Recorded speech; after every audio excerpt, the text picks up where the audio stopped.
I've seen a lot of stories on here, and I don't know if mine even fits in. But I need to tell someone. I'm a 25-year-old university student. I won't disclose my location for privacy reasons, but just know I live in a large European city. I'm working towards a postgraduate degree in English. My school has very limited accommodation, so I don't live on site. I have a smallish studio apartment flat in the outskirts of my city. It's a pretty long journey from my home to campus. Almost every night, I stay late studying in my university library. Almost every night, I make the walk home in the dark. Once I've left the campus, my route takes me through the nearby park until I reach the canal. I then walk along a footpath, following the canal for half an hour or so before turning into suburban streets. Another 15-minute walk takes me to a train station where I catch a night train to my home area. I'm only describing my nightly journey to you because it is important to my story. The night has never bothered me. In fact, I like walking on my own when it is late and nobody else is around. It has always calmed me and given me space to think. I enjoy my own company. Thursday last week was like any other evening. I reluctantly finished up working in the library and, rubbing my tired eyes, packed up my things. I remember glancing at my watch and seeing the time, a little past 10 p.m. Leaving the building, I made my way across the lawn which forms the central courtyard of my campus. Large floodlights illuminate the entire area. They are brilliantly bright, almost blinding.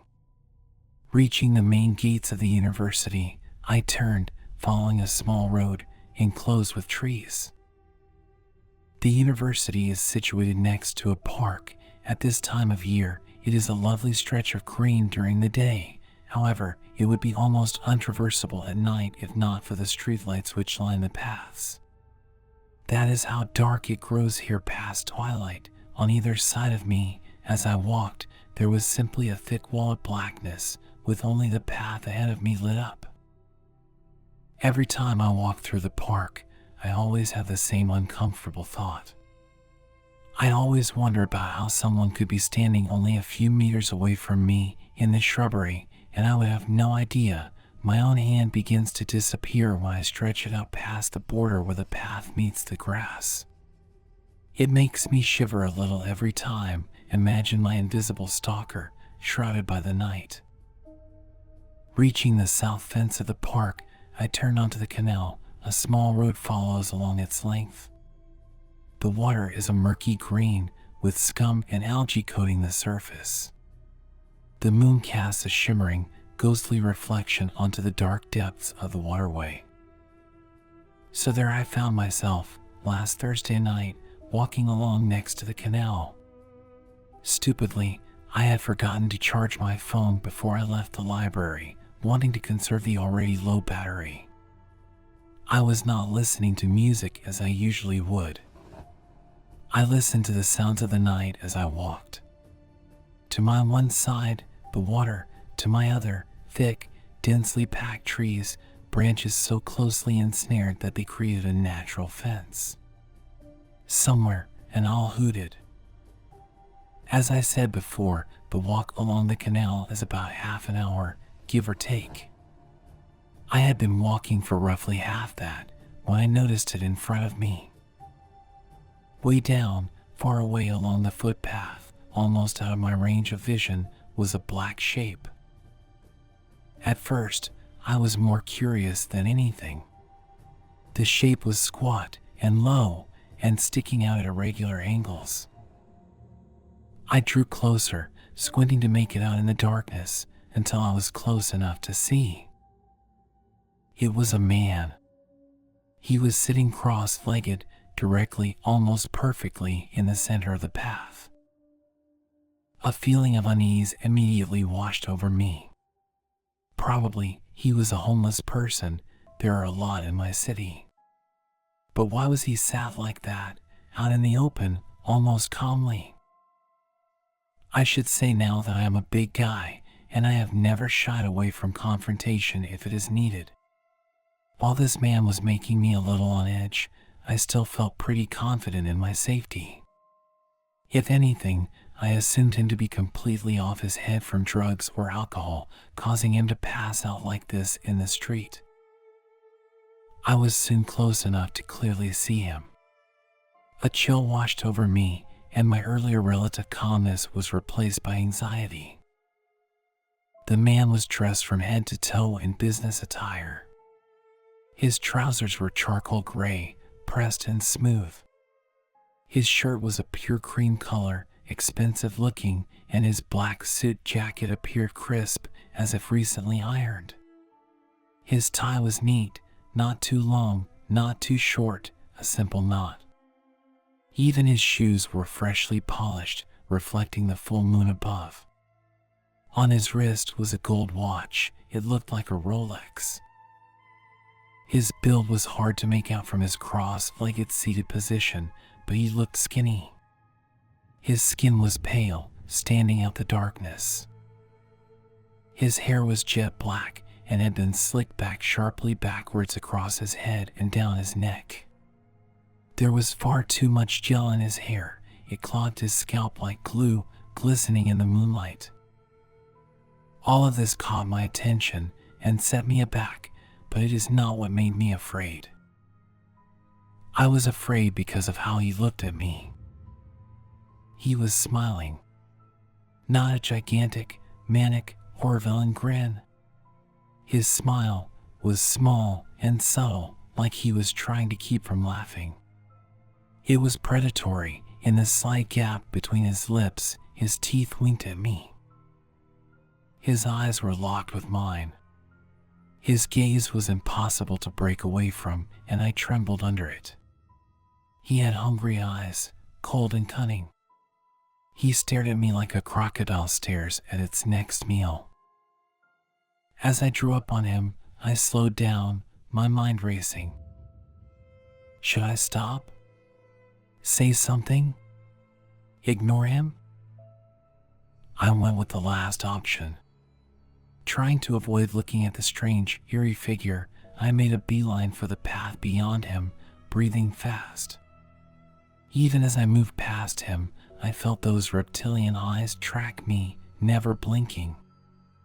I stole a glance down at him. He licked his lips. I found myself even more tormented by nerves once I was a little away from him. I forced myself not to look back, terrified of feeling breath on the back of my neck or a hand on my shoulder. You'll laugh about this tomorrow morning. I tried to inject myself with some macho, tough guy courage. Rationally, the guy didn't look that big. I could probably take him if he tried anything. But then I thought back to those eyes and that smile, and I wasn't so sure. After what felt like an eternity, up ahead, I saw the dim lights of houses.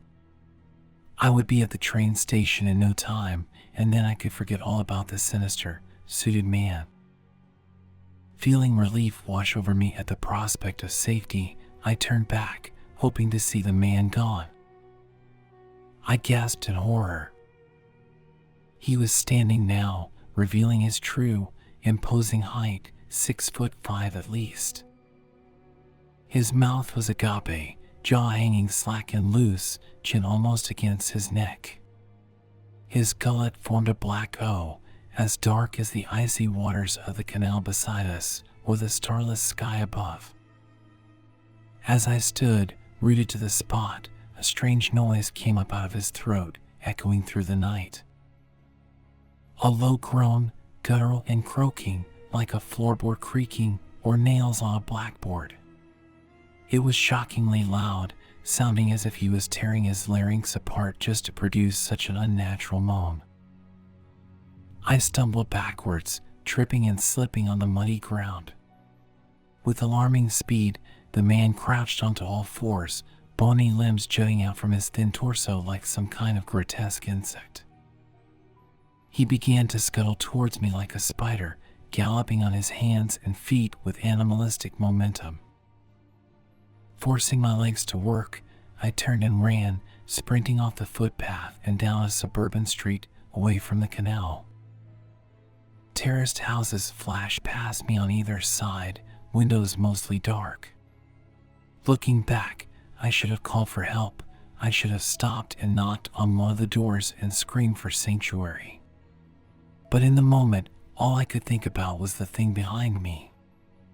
I could still hear the creaking groan ringing in my ears. I raced into the next street, then turned into a third. Ahead, I could see the station. It was small at the best of times and completely deserted at this hour. Even the staff, a single station supervisor and a ticket inspector, would have gone home by now. To my despair, I heard the telltale screech of a train pulling into the station. If I did not make it, there would not be another for 10 minutes at least. Pushing myself, panting, I bounded up the steps 2 or 3 at a time. I almost leapt over the turnstile, shoving past it. Reaching the train, I threw myself onto it. Not allowing myself to rest, I immediately pressed myself to the window, willing the doors to close and the train to move. At the same time, I scanned the street below the railway bridge, watching in terror for a bony, scuttling figure. But I saw nothing. I collapsed onto a seat as the doors closed and the train pulled away from the platform. My eyes were glued shut and I fought for air. Regaining myself, I reached for my phone. It was dead. I swore loudly. Still, I tried to console myself. I was safe at least. I would get home and call the police there. I sat back and tried to relax as best as I could under the circumstances. I stared outside and watched the darkened city roll past. I had a few stops to go before my own, and so I resigned myself to try to sleep. The train was always empty at this time. No sooner had I closed my eyes than did I hear a sound which turned my body to ice and sent my hands into convulsing shakes. A deep, rasping, guttural groan from a few seats behind me. Instinctively, I whirled around, at first seeing nothing. Then, for rows behind me, between the gap in the seats, I saw his face. Peeking at me. Grinning. That same, hungry, crocodilian gaze. From here, I could see a stringy blob of hair gel oozing down his pale forehead. He was smiling a little wider than before, and I could see how yellow his teeth were. There was a small spattering of dark crimson around the edges of his gums. I fell out of my seat, hyperventilating. He could have stood up, loomed over me, but instead, the man mimicked me, dropping from his own seat and onto his hands and knees. Agonizingly slowly, he began to crawl towards me. His movements were exaggerated. Like a child or a circus clown, he made his way through the carriage, still letting out that horrible, sickening moaning sound. Adrenaline coursed through my veins as fight or flight kicked in. Like I said, I've always been willing to defend myself, but again, something in his eyes told me to run instead. I got to my feet and yanked open the small door which connected my carriage to the next and ran through, slamming the door behind me. I raced through this compartment too, whacking into the seats on either side of me in my haste. I sprinted into the next carriage and the next. My stomach dropped each time I heard the doors being opened behind me.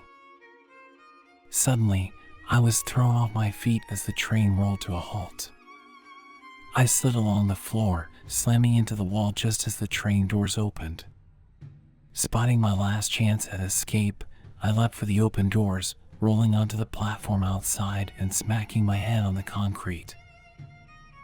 I staggered backwards still, gripping my throbbing head. I watched as the train doors slid shut again. There was no sign of my pursuer. I continued to stare as the train pulled away, fading into the night, leaving me alone in the cold. I frantically scanned to my left and right, either end of the platform, not believing my nightmare was truly over. But there really was no sign of the man anywhere. The night was empty. I realized that I had no idea where I was. This wasn't the right stop. Slowly, I made my way off the platform and down the stairs, my head turning on a swivel to check behind me. I felt anything but safe. I left the station in a daze. My heart felt like it was going to burst through my chest. The sound of it beating filled my mind. Up ahead, I could see the neon lights of an all-night convenience store. I began to increase my pace. I could feel warm blood seeping from my head, and I thought if I tried to run, I might pass out. I seemed to enter the store in slow motion, slipping in and out of consciousness. I remember the man at the counter looking at me with concern as I fell against a shelf of crisp packets. I asked him if I could use his phone, and he asked me if I was all right. I said no, I wasn't, and then I needed him to call the police for me. Then I let myself fade to black, right there on the floor of the shop. The next day was a blur. When the police arrived, they seemed more concerned with getting me to the emergency room than with listening to my garbled story. I had a pretty severe concussion, so by the time an officer sat down to listen to what I had to say, they chalked it up to an encounter with a drunk, warped by my head injury. I was discharged and told to rest. I took a few days off. I hated being at home. All I could think about was what happened. I tried to put it out of my mind, but every night I woke up screaming. My dreams are haunted by a grinning figure in an expensive suit. I barely eat. I have to force myself. I find my hands shaking without even realizing, and I have taken to biting my nails until they bleed. When I look in the mirror, I see a thin stranger with dark circles under his eyes. I tried going back to university, but my anxiety only got worse. I checked behind me every few minutes and around corners. When someone called my name, I would jump. I couldn't focus in lectures, and I kept falling asleep due to my nights spent awake, huddled in the corner of my room with the door locked. I decided to write this here, partly as a way to process my experience, and partly because I am scared and I need someone to know. Yesterday, as I ate lunch on my own, my cell phone rang. When I answered, I screamed out loud and broke down sobbing in the middle of the campus cafeteria. I think you can guess the noise which greeted me on the other end. So I no longer walk alone at night. But now, those dark, shadowy streets are starting to look inviting. Because you see, my phone rang 6 more times yesterday. I ignored it, and every one of the calls was made from my own landline phone, which sits beside my bed.